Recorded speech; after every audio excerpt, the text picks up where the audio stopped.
Cordial saludo, compañeros y estimados docentes. Hoy quiero compartirles el proyecto de aula titulado El uso de un programa inteligente como herramienta de didáctica para el aprendizaje de los cuerpos geométricos en grado noveno, presentado por quien les habla, Salma Valentina Moreno, y dirigido por el docente José Francisco Leguizamón. Bueno, dentro de la práctica de pedagógica, investigativa y de profundización, la realicé en la institución educativa ENEM Carlos Arturo Torres. El problema investigado, como dice Arae, resalta que la falta de aprendizaje geométrico conduce a experiencias inadecuadas. Arayan sugiere la transformación educativa usando nuevos métodos de estudio que fomenten la indagación. Algunas de las preguntas de investigación: ¿cuáles son los alcances en el desarrollo del pensamiento geométrico de los estudiantes de grado noveno del colegio al implementar una estrategia basada en las TIC? ¿De qué manera se puede medir el desarrollo del pensamiento geométrico? ¿Qué herramientas se puede generar a partir de las TIC para el desarrollo del pensamiento geométrico? El propósito: aportar el desarrollo del pensamiento geométrico a través de un programa inteligente como herramienta didáctica. Dentro del marco teórico, entonces, tenemos la parte que es geometría, los recursos educativos en las matemáticas y lo que es visión por computadora. Entonces, en la parte de geometría tenemos los niveles de Van Geo ante el pensamiento geométrico y también algunos de los conceptos que se tenían que dar, como el volumen, el área, el perímetro, lo que son las caras, los vértices y las aristas. Dentro de los recursos educativos en las matemáticas, entonces también utilizábamos lo que era, digamos, el GeoGebra dentro de la clase, o un Symbol Lab, también la cartilla como tal, que es como un libro, y la visión por computadora, como dice Galuya, pues indica que dentro de también algunos de los resultados nosotros podemos clasificar las imágenes para realizarlas como una herramienta dentro de un pensamiento geométrico. Entonces, dentro de la metodología, como indican Zapata y Rondán, entonces estas son de tipo investigación-acción participativa, y estas están comprometidas como en el cambio social y en el empoderamiento. Entonces, la primera es como el diagnóstico de los estudiantes y motivación para el proyecto. La segunda es la construcción y socialización de la planeación de la ruta de aprendizaje, que ya la vamos a ver. La tercera es la recolección de información y monitoreo.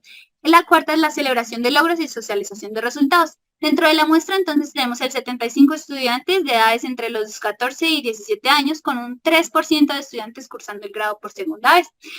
Dentro de la planeación de la ruta de aprendizaje tenemos entonces 5 fases. Entonces, la fase 1 fue la creación de los sólidos geométricos. Como podemos ver aquí, digamos, fueron unos de los sólidos geométricos que hicieron los estudiantes dentro de la clase. Se tomó 1 hora de las 5 horas semanales que se tenían, pues, dentro de las clases de matemáticas para grado noveno.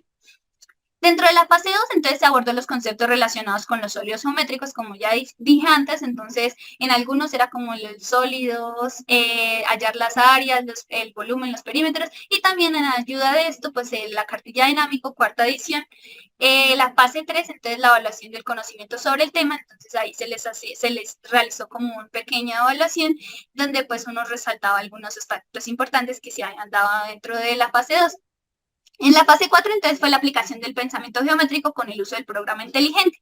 Entonces, como podemos ver ahí en el video, entonces el video, digamos, está formado de varias bases de datos de los diferentes sólidos que los estudiantes crearon y de algunos que ya se tomaban, digamos, de bases de datos, de imágenes de internet. Entonces, ahí, digamos, al correr el programa, el docente, digamos, y los estudiantes, entonces ellos ya podían ver, digamos, cómo va corriendo el programa, y al tiempo, entonces, digamos, al final, entonces ellos dicen como, bueno, no sé realmente cuál es este sólido del que vamos a clasificar. Entonces ellos dicen, bueno, vamos a ver un link, ponemos el link ahí como tal, y entonces ahí pues el programa va a decir como, es un cilindro, es un cono, es un cubo, una pirámide. En este caso, por ejemplo, el link que pusimos acá era de este cubo que estamos viendo acá. Entonces arrojó 2 y los estudiantes ya podían darse cuenta y reconocer un poquito cuál era el nombre, por lo menos, de ese sólido, ya que era uno de los problemas que más tenían dentro de, digamos, como de los niveles que se tenían que llegar a alcanzar. Dentro de la fase 5, entonces, las actividades lúdicas, que fue como la última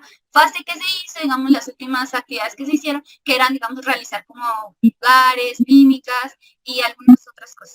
Aquí, dentro de los análisis de resultados, entonces tenemos como como algunos, las tablas, digamos, de las que se utilizaban en el Excel, como para ir registrando toda la información de los estudiantes. En la fase uno, entonces, la creación de los óleos, como habían dos grupos de estudiantes, entonces, pues al unirnos ya podía uno resaltar cuáles eran los que estaban haciendo el cubo, quiénes habían hecho la pirámide y así sucesivamente con los otros óleos. La única que no se hizo fue la esfera, pues claro está, porque no se podía hacer, digamos, con la cartulina. Pero entonces, cuando resaltamos el bueno, regular o el bajo, entonces teníamos que ver si el bueno era, digamos, como tal, si habían hecho el trabajo, o sea, si habían estado en clase participativos, si habían realizado pues sus sólidos, el regular eran los que habían entregado tarde o que les había quedado mal, y el bajo era como los que no habían asistido, los que no quisieron entregar o no entregaron. Entonces, al principio de las clases, como se puede ver, sí estaban realizando los dos, pero después hubieron algunas actividades, algunos efectos que digamos o factores que pues ya comenzaron a asociar de que ya no, pues no estaban trabajando realmente bien.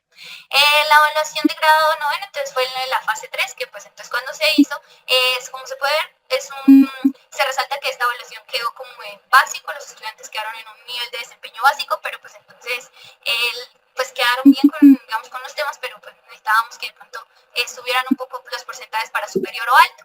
En la calificación por puntajes de la actividad de fase 5, entonces ya después de haberme mostrado la herramienta y de cómo funcionaba y de qué manera, digamos, esa les podía ayudar, pues al menos para reconocer uno de los problemas que tenían dentro de la evaluación, digamos, de ellos ya podían analizar y ordenar y clasificar los sólidos, pero no sabían cuál era el nombre, o sea, no decían como este es un cubo, esto es una pirámide. Entonces lo que hacíamos aquí en la última fase era ya como ya se había dado la herramienta y ya habían quedado un poquito más claros con eso, entonces ya pudimos resaltar de que había mucha gente que había sacado muchos puntos dentro de esta actividad porque pues ya habían entendido el tema.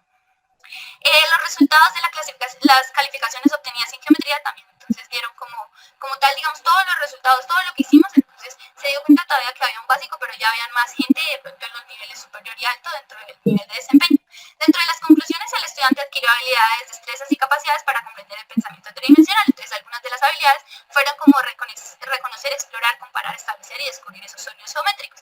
También observamos que muchos de los estudiantes digamos como las actividades programadas y eso, entonces alcanzaron el nivel 2, dado como orden y clasificación. El programa inteligente pues mostró resultados buenos al querer como que los estudiantes buscaran progresar en algunos niveles y en el nivel específico, el nivel 0 de visualización. Y cabe mencionar que pues estas calificaciones se llegaron a tener exentas de muchos factores, o sea, digamos de que digamos no, algunos factores, digamos de como algunas clases que no se tuvieron y cosas así. El docente puede mejorar sus habilidades tecnológicas para la creación de nuevas clases. También tengo algunos de los anécdotas que pues se tienen en cuenta, como tal lo que se realizó, y también algunas de las referencias. También entonces para agradecimientos, agradezco a la institución educativa INEM Carlos Arturo Torres por volver a confiar en las prácticas de los estudiantes de la UPTC en la licenciatura en matemáticas, al docente José Francisco Leguizamón, al rector Luis Eduardo Molina Flores, a la profesora Olga Porras por ser mi titular y maestra para tantos estudiantes, a los docentes del Departamento de Matemáticas del colegio y los estudiantes de grado 9, 8, 9, 7 y 7.